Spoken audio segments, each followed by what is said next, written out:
Hello YouTube, I'm back with the next BattleBots review, and today we're reviewing part 2 of the first official episode of Season 2.0 of BattleBots on Comedy Central. You got Turbo versus Buddy Lee, Vlad versus Mjolnir, and an exhibition fight between Chinkilla and Ginsu. Now, things get a little more interesting at this point. I think, even if nothing else, you got the commentary from Jay Leno, because he was actually on the show. At least, although he didn't appear thereafter, I think he must have had too much time. Or not enough time to be there, but we had a team together after that. But it was relatively one-sided. I mean, you get to, of course, Buddy Lee versus Turbo is a little more interesting, to say the least. But regarding Vlad versus Mjolnir, it's about as one-sided as you could probably get. I mean, Vlad, of course, was the reigning champion back then, and Mjolnir hadn't had any success prior to that, and still didn't have any success here. He gets a hit or two in before his weapon snaps off, and that's kind of the end of the fight for him beyond that point. I mean, Vlad just shows total dominance. I mean, what do you expect? I mean, it's the reigning champion. Of course, Mjolnir didn't really have any weapon system or any design to get under Vlad and do anything. I mean, nothing Mjolnir was going to do was going to make a difference here in this fight.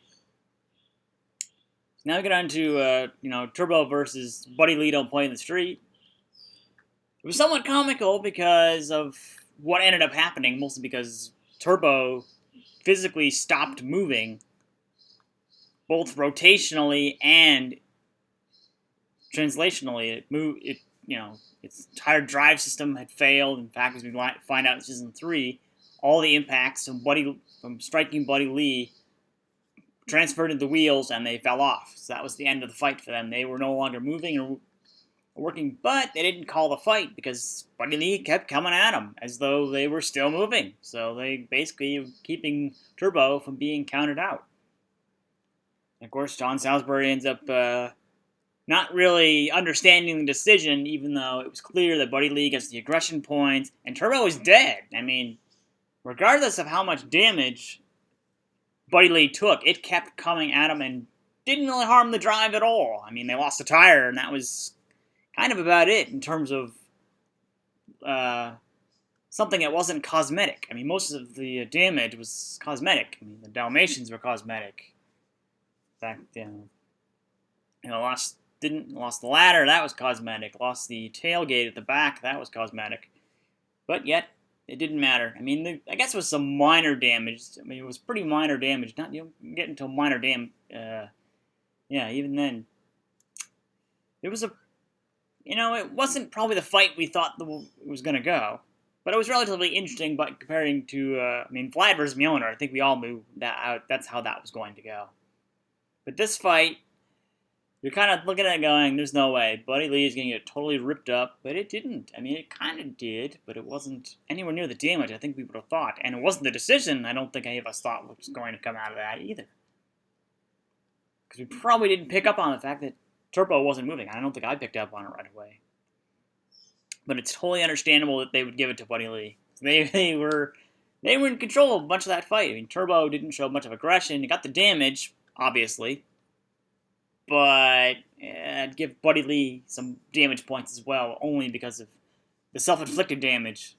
Of course, nowadays, if you were to look at that fight and use the current judging criteria, Turbo would have won that fight hands down. No question about it, because of the damage they did. He was using the primary weapon and all that stuff. And, of course, Buddy Lee would have had to come in with a weapon on its own. It would not have been able to come in, although it did have a spiked sort of lifter thing. I don't think that really served him. It was powered or anything, but they just knew it was going to get ripped off, so they decided to go just brute force, and it worked. They won the fight. So then we got to the exhibition fight, which is entertaining kind of as a whole, because Jay Leno was actually commentating on the entire fight, in addition to Bill Dwyer and John Salisbury. So it was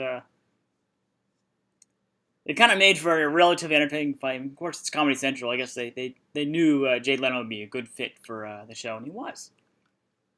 And of course, his robot was Chinkilla, which is a lifter, and I had trying to think. I don't remember. Yeah, I think there were spinning blades on the side. I know there were spinning blades in the later season because they kind of stopped working. They were kind of I think the axles got bent or whatever it was, but yeah, making an entertaining fight, and especially since the pulverizer was kind of dead from the get-go. They went to a pulverizer that was basically inactive and then just kind of fell off its mount. I'm not quite sure what happened there. I think it's powered by compressed gas, and I guess there wasn't enough to hold it in the air, so it was probably out of gas at that point. It's the only thing I can think of. But yeah, I mean, it made for a decent episode. I think it kind of made up for the episode of the previous week where it was just three. It was one episode out of over 30 minutes, so it was at least an improvement. I wouldn't say it was like a great improvement, but it was better than last week. So that's my review on the second half of Season 2.0's first official episode. Thanks for watching.